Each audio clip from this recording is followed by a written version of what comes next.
¿Qué tal? Muy buenas noches. Es un gusto saludarles dentro de este proyecto de preservación de la música tradicional de Miahuatlán. Un saludo afectuoso a quienes están siguiendo esta serie de videos documentales y algunos otros más que se van a elaborar. Vamos a entrar a contemplar, a observar el siglo XX y el siglo XXI. Aquí la historia va a correr de una manera más vertiginosa. Los cambios se van a suceder de una manera muy rápida. Los tiempos ya son más movidos, más rápidos. De hecho, el siglo XX comienza con un movimiento armado, que es la Revolución Mexicana. Y dentro de la Revolución Mexicana hay un momento clave en la historia de Miahuatlán. Y ese momento es la soberanía de 1915 a 1920. Aparte que es un tema que nos da para un estudio muy amplio y muy profundo, el hecho es que la memoria popular, los ancianos recordaban, porque ya quedarán muy poquitos que lo recuerdan, creo que ya no queda ninguno de ellos, eh, esos años de 1915 a 1920 y sobre todo la irrupción de los carrancistas en nuestra tierra y la destrucción que ellos causaban, cómo quemaron los sembradíos de maíz, cómo se robaban a las niñas, secuestraban a las niñas, a las mujeres. Esto quedó impregnado en la memoria de Miahuatlán y provocó que de las rancherías cercanas, por ejemplo de Mengolí, del Chino, del Yegachín, la gente migrara hacia Miahuatlán en busca de refugio, en busca de no estar expuestos a la barbarie de los carrancistas. Es la época en la que la valentía de los cuerudos también se pone de manifiesto hasta lograr la derrota de los carrancistas. Eh, Épocas muy convulsas que sin embargo inciden también dentro de la historia de la música, porque la música tradicional, los sones tradicionales, se practicaban mucho en las rancherías. Y al migrar a Miahuatlán cabecera, van a llevar esas costumbres con ellos, van a llevar esas tradiciones con ellos. La sociedad en Miahuatlán, en la ciudad, era estratificada, era muy marcada. Hay fotografías muy interesantes que así lo muestran. Sin embargo, pues poco a poco se va recuperando la tranquilidad, vendrá, vendrá un armisticio de parte de los cuerudos y es por esos años después de que ya termina este asunto de la soberanía, en 1921, y curiosamente una fecha muy significativa para los miahuatecos, el 3 de octubre de 1921, se crea la Secretaría de Educación Pública.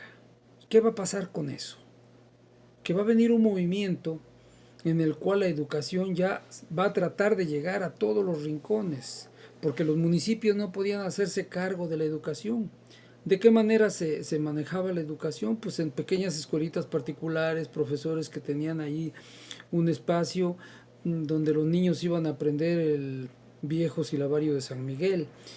Pero ahora ya con la creación de la Secretaría de Educación Pública, ya no solamente se va a desarrollar el aprendizaje de las letras, de los números, sino también buscan desarrollar un sentido nacionalista. Es verdad que durante esa época lamentablemente no se entendieron o no se quisieron entender algunas cuestiones y con el afán de crear una lengua nacional se empezaron a destruir muchas lenguas originarias. Afortunadamente algunas de ellas se han logrado recuperar. Es en esa época también donde van a tener nuevamente auge las bandas que se venían generando desde el siglo anterior y también van a surgir orquestas. Van a surgir orquestas de las cuales pues se mencionan entre otras la Orquesta Esparza Oteo del maestro Ranulfo Vera, la Orquesta de los Hermanos Aquino, el Jazz Olimpia de don Constancio Sánchez, la orquesta de los hermanos Alcázar, y entonces se desarrolla también un movimiento cultural muy importante ya años después, porque acostumbraban, según me platicaba mi abuelito Ranulfo, que era el director de la Orquesta Esparza Oteo, salían a dejar serenatas el 31 de octubre.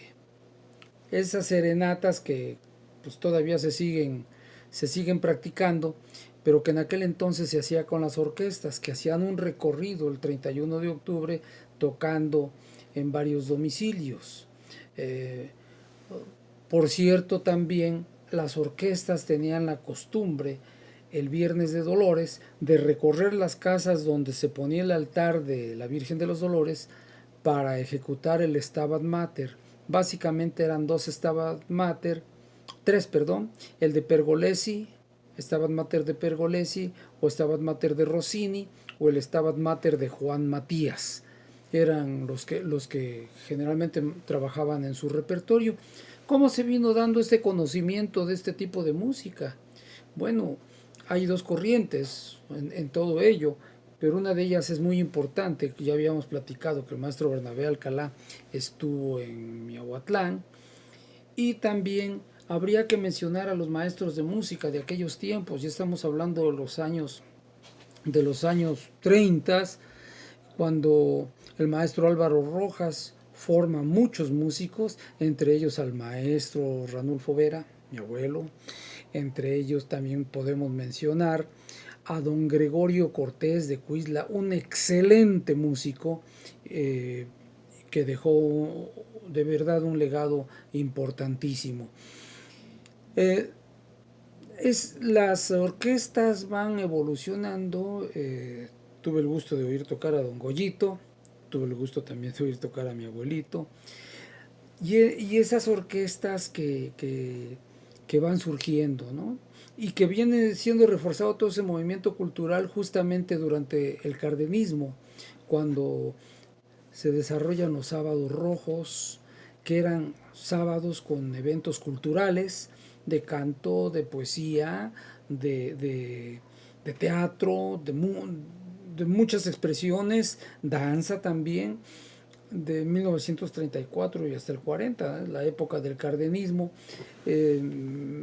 Esa es la época en la que Miahuatlán tuvo un gran declamador, en Carlitos Ruiz, y así por el estilo vamos a empezar a tener un movimiento cultural muy interesante. Las orquestas vienen siendo entonces esa parte que empieza a llenar el espacio musical de Miahuatlán. Lo mismo va a ocurrir con otro instrumento musical que en los años 40 toma un gran auge en Miahuatlán. Vino un maestro de Chiapas a nuestra tierra y enseñó a tocar la marimba. Dos marimbas puedo mencionar de aquel entonces: la marimba de lira de San Andrés, de un tío, Tonico Velasco, que por cierto enseñó a tocar a su hija Rosita. Su hija Rosita también tocaba la marimba. Y la orquesta de los hermanos Alcázar, donde tocaban don Arnulfo Alcázar, don Panchito Vera, conocido por muchos de ustedes de la farmacia, don Rubén López, mi padre. En el contrabajo estaba don David Valencia, también la familia Valencia, que ya emigró de Miahuatlán, pero una familia muy muy conocida. Vendrá ese movimiento. La radio ya entra como medio de difusión, la XW con sus programas en vivo. Surgirá el Son Caribe, el Conjunto Caribe, ambos de mi padre. Tiene mucho auge gracias a la radio, la trova yucateca, la música de Guti Cárdenas, de Ricardo Palmerín, y obviamente la gran explosión que viene siendo la aparición del bolero, de los Panchos, de aquellos grandes tríos de aquella época, y que por supuesto en Miahuatlán se desarrolla el gusto por el bolero. ¿Qué podríamos hablar de aquellos que practicaban el bolero? Pues vamos a hablar de José Antonio Barragán, de Vicente Ojeda también, por supuesto. Un trío de la época también, el trío Arandas, sus integrantes, quienes eran don Manuel Aguilar, don José Hernández y mi padre, don Rubén López. ¿Sí? En aquel entonces ya está el gusto por el bolero, ya se acostumbra a ir a dejar gallo el 31 de octubre y también entonces se utilizará el tocadiscos, ¿no? Y era famoso el tocadisco, como en las tiendas se acostumbraba, donde había tocadiscos, cuando pasaba un sepelio, tocar El Dios Nunca Muere, o también dedicar las canciones, ¿no? O fulano de tal le dedica esta canción a su compadre perengano y le dice que por favor le pague a pagar los 50 pesos que le debe, ¿no? Se mandaban recados a través de las canciones. Así vamos a llegar y así vamos a seguir caminando en esta evolución del panorama histórico-cultural de la música en Miahuatlán. Vamos a llegar hasta los 60, ¿no? Cuando ya aparece la música electrónica. Antes, ya por supuesto, ya se vendían discos en Miahuatlán, los discos se ponían de moda a través de las radiodifusoras, ya venía ese medio masivo de comunicación que era la radio y que influía enormemente en el gusto de la gente. En los años 60, pues ya se oían las estaciones de la Ciudad de México, todo género de música, sobre todo en las noches, además de estar oyendo las radionovelas, también se escuchaban los programas musicales. En los años 70, ya con la música electrónica, ya con instrumentos electrónicos, incluso surge una agrupación muy interesante derivada del Sindicato de Trabajadores de la Música de la República Mexicana, que es un grupo perteneciente a la sección de acá de Oaxaca y que se llamará Conjuntos Unidos Miahuatecos. Ahí vamos a tener a The Boys, ahí vamos a tener a los Misioneros del Ritmo, ahí vamos a tener a los provincianos, ahí vamos a tener a muchos músicos que empiezan ya a abrirse el paso con otros géneros de música, ¿verdad?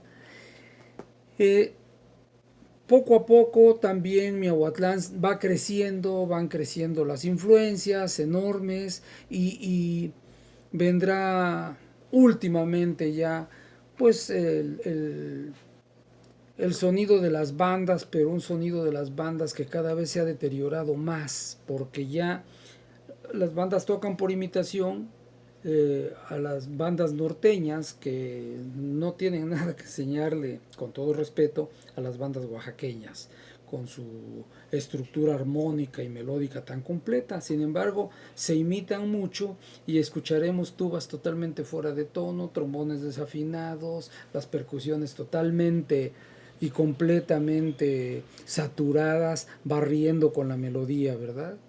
Sin embargo, hay una cosa interesante. En Miahuatlán hay escuelas de música. Cabe destacar el trabajo que en la escuela ABC han hecho Sandro Bustamante y Talibia Elorza, y el maestro Ramiro Col también con su academia de música. Y por otra parte, la música tradicional, que también ha logrado mantenerse a pesar de todo. Hay muy dignos representantes de esta música. Quiero destacar el trabajo y saludarlo con mucho afecto, el trabajo de los Ortega, de los Ángeles, de los Gallos de San Ildefonso Matlán. Y sería poco correcto mencionar el trabajo de nosotros. Así que qué bueno que en Miahuatlán sigue habiendo un movimiento musical. Qué bueno que en Miahuatlán se sigue teniendo la música como un elemento tan importante para la cohesión social. Ojalá y la música siempre viva en Miahuatlán.